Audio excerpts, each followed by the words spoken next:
میں جب حج پہ ان کے ساتھ گیا تھا تو مجھے کسی نے کہا کہ جب یہ بیت اللہ پہ نظر پڑتی ہے نا، کھڑے ہو کر بہت لمبی دعا مانگتے ہیں. میری عمر 40 سال تھی اس وقت. میں نے کہا ہم جوان ہیں، یہ ہم سے بوڑھے ہیں، ہم اس سے لمبی دعا مانگیں. جب ہم گئے ہیں، انہوں نے دعا مانگنا شروع کی ہے نا، میں کھڑے میرے گھٹنے چٹکنے لگے یار. ایسا ہی ہے. حالانکہ 20 بیماری ہیں. جی مجھے شرم آ رہی یار، میں اگر بیٹھ گیا تو یہ کیا بولیں گے، کمبخت تو باتیں 4 شادیوں کی کرتا ہے.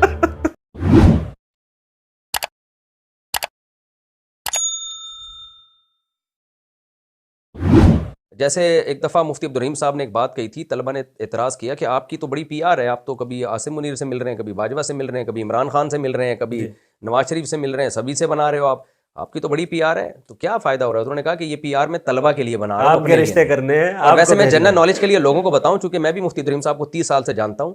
مفتی عبدالرحیم صاحب اگر یہ اپنے لیے کر رہے ہوتے تو مفتی عبدالرحیم صاحب کا بیٹا سب سے آگے ہوتا اس وقت، اور اپنے گھر کی یہ حالت نہ ہوتی. اپنے گھر کی حالت ان کی مجھے پتہ ہے.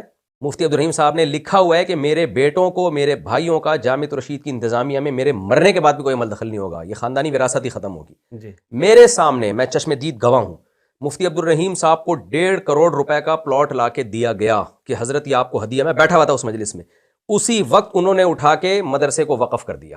اور میں بتا دوں وہ شخص کون تھا. چپ کریں. میں نے ان سے کہا، میں نے کہا کہ حضرت یہ آپ کو انہوں نے ہدیہ دیا ہے تو آپ کیوں مدرسے کو دے رہے ہیں، آپ رکھیں. انہوں نے کہا کہ میں ایک بالش بھی اپنی ملکیت میں زمین چھوڑ کے دنیا سے نہیں جاؤں گا. جی ایک بالش بھی، اور میں نے پراپرٹی رکھنی نہیں ہے.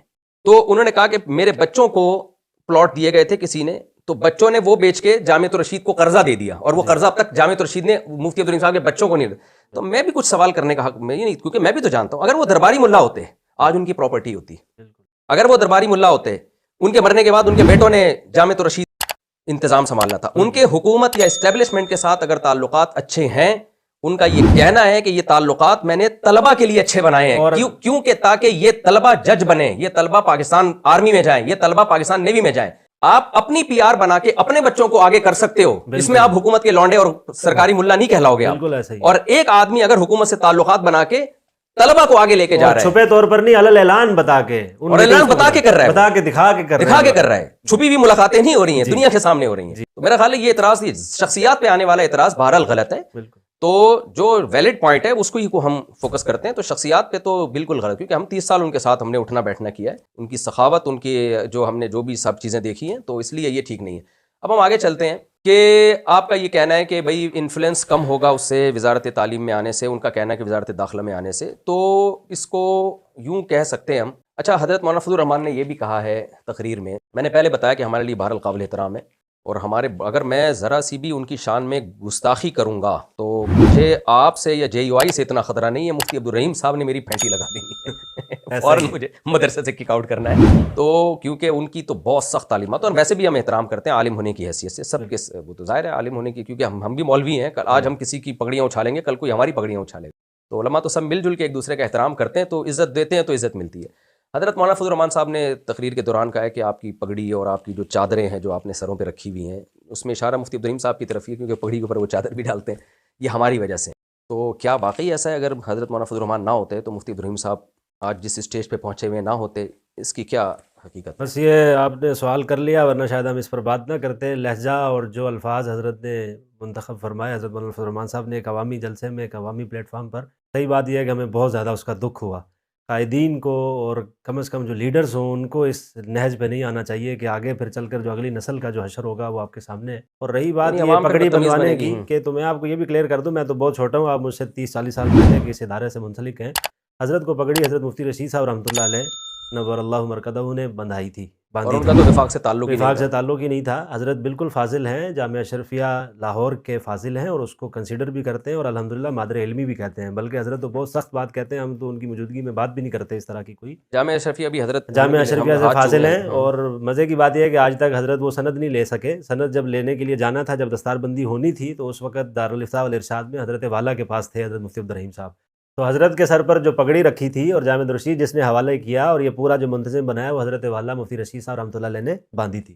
اور یہ میں آپ کی اطلاع کے لیے، بلکہ عوام کی اطلاع کے لیے، آپ تو بہت پرانے آدمی ہیں ساجی، کہ حضرت مفتی تقی عثمانی صاحب اور حضرت مفتی رفیع عثمانی صاحب رحمہ اللہ تعالیٰ، جو کہ مفتی اعظم تھے، اور حضرت شیخ الاسلام صاحب، ان دونوں کے بھی استاذ تھے حضرت مفتی رشید صاحب جو جامع الرشید کے فاؤنڈر ہیں.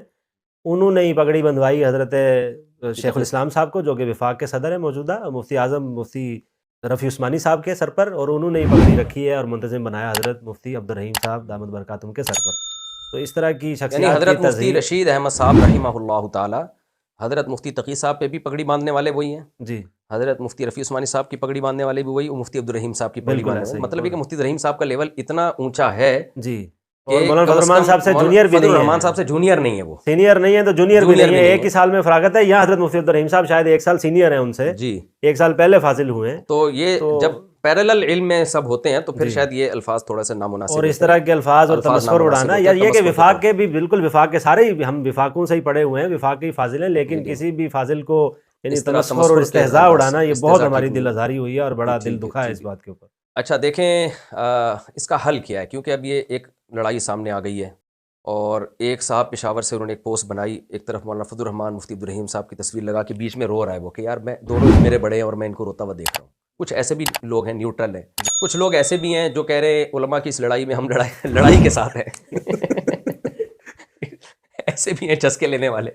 حل کیا ہے اس کا؟ دیکھیں پہلے تو میں لوگوں کو یہ بتا دوں، مفتی عبدالرحیم صاحب لا الہ الا اللہ قرآن پہ ہاتھ رکھوا لو، درباری ملا نہیں ہے. بالکل الحمدللہ. درباری ملا نہیں ہے. میں 93 سے ان کے ساتھ ایسے چپکا ہوا ہوں، ایسے درباری ملا نہیں ہے. کبھی آپ خوشبو لگا کے چھاؤں میں آؤ، کچھ باتیں میڈیا پہ بتانے کی نہیں ہوتی، کبھی خوشبو لگا کے آؤ. آج میں نے دورے کے طلبہ کو مفتی عبدالرحیم صاحب کے اپنے ساتھ، اور جو ہم نے وہاں حالات دیکھے، ظاہر ہے میڈیا پہ نہیں بول سکتا میں، تو وہ طلبہ کی چیخیں نکل گئیں کہ یار یہ کیا بتا رہے ہو آپ، درباری ملا نہیں ہے وہ. دیکھیں قرآن کیا کہتے ہیں نبی صلی اللہ علیہ وسلم کو کہ اے نبی آپ ان سے کہہ دیجئے اعظکم بواحدہ ان تقوموا للہ مثنی وفرادا ثم تتفکروا ما بصاحبکم من جنہ. بالکل کہ نبی نے پوری قوم کی مخالفت لی ہے، تو نبی صلی اللہ علیہ وسلم کو اللہ تعالیٰ فرماتے ہیں کہ آپ کہہ کہ یہ غور کرو کہ 2 وجہ سے انسان ایک قوم سے ہٹ کے بات کر رہا ہوتا ہے، یا تو جنون ہوتا ہے یا پیسہ ہوتا ہے اس کے پیچھے. مفتی عبدالرحیم صاحب کا دماغ مجنون نہیں ہے، جنون ہوتا نا تو یہ سب کچھ اتنا بڑا ادارہ نہ کھڑا یہ کرتا. رویہ بھی نہ ہوتا، یہ رویہ بھی نہ ہوتا جو اتنی بمبارمنٹ کے بعد اتنے شائستہ لہجے میں بات کر رہے ہیں. بالکل. یا لالچ ہوتی ہے. لالچ میں 2 چیزیں ہوتی ہیں، یا تو اپنے بچوں کو آگے لانا، اپنے خاندان کو پروموٹ کرنا، یا پیسہ ایک بال زمین نہیں ہے ان کے پاس.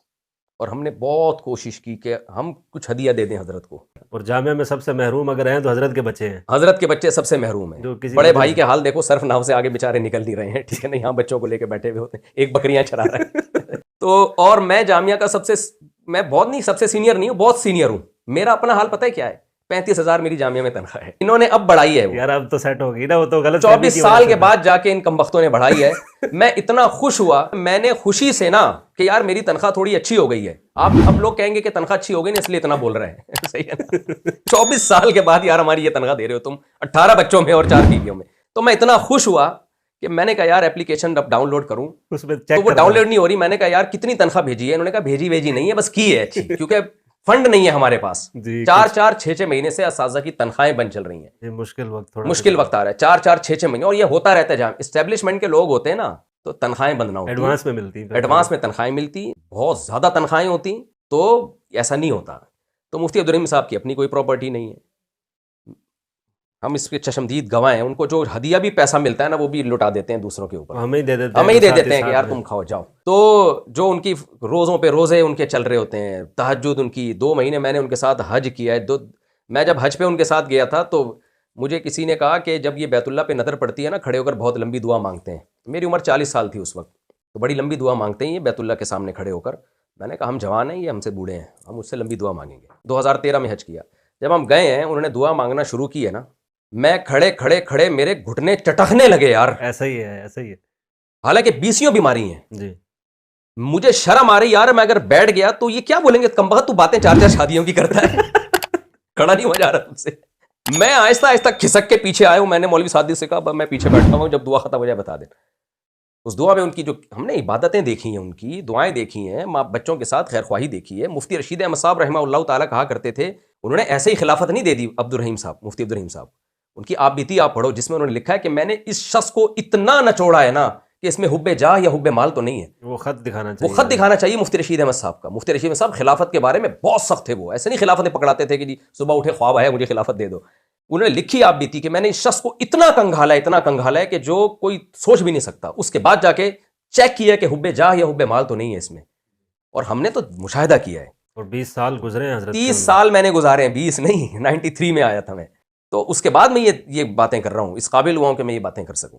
تو اب کوئی مجھے بھی اس کھاتے میں ڈال دے تو ایک الگ بات ہے کہ یہ بھی بکا ہوا ہے. تو الزام میں تو کیا کوئی بھی بکا لگا ہوا ہوں سکتا یار، میں تو ان کے کہنے پہ مجھے روک رہے ہیں شادیوں سے، میں کرتا چلا جا رہا ہوں. ٹھیک ہے نا، وہ تو مجھے میرا اپنا وجود جامعہ میں اتنی مشکل سے رہا ہے، کئی دفعہ انہوں نے کوشش کی اس کو نکالو، یہ شادیاں کر رہے ہیں یہاں پہ، بچوں کا ذہن خراب کر رہے ہیں. تو ایک ایسے شخص پہ جب آپ اس طرح کا الزام لگاتے ہو، تمہاری پگڑیاں ہماری وجہ سے ہیں، تو ہم آپ کا بھی احترام کر رہے ہیں، اور ہمیں یہ احترام بھی مفتی عبدالرحیم صاحب نے ہی سکھایا ہے. تو اس لیے بھائی یہ درباری ملا اور فلانا ملا اور ڈمکانا ملا، یہ باتیں ذرا سوچ سمجھ کے کرنی چاہیے. ان السمع والبصر والفؤاد کل اولئک کان عنہ مسئولا. ہاں یہ ضرور ہے درباری ملا نہیں ہے لیکن انسان ہے، رائے کی غلطی ہو سکتی ہے.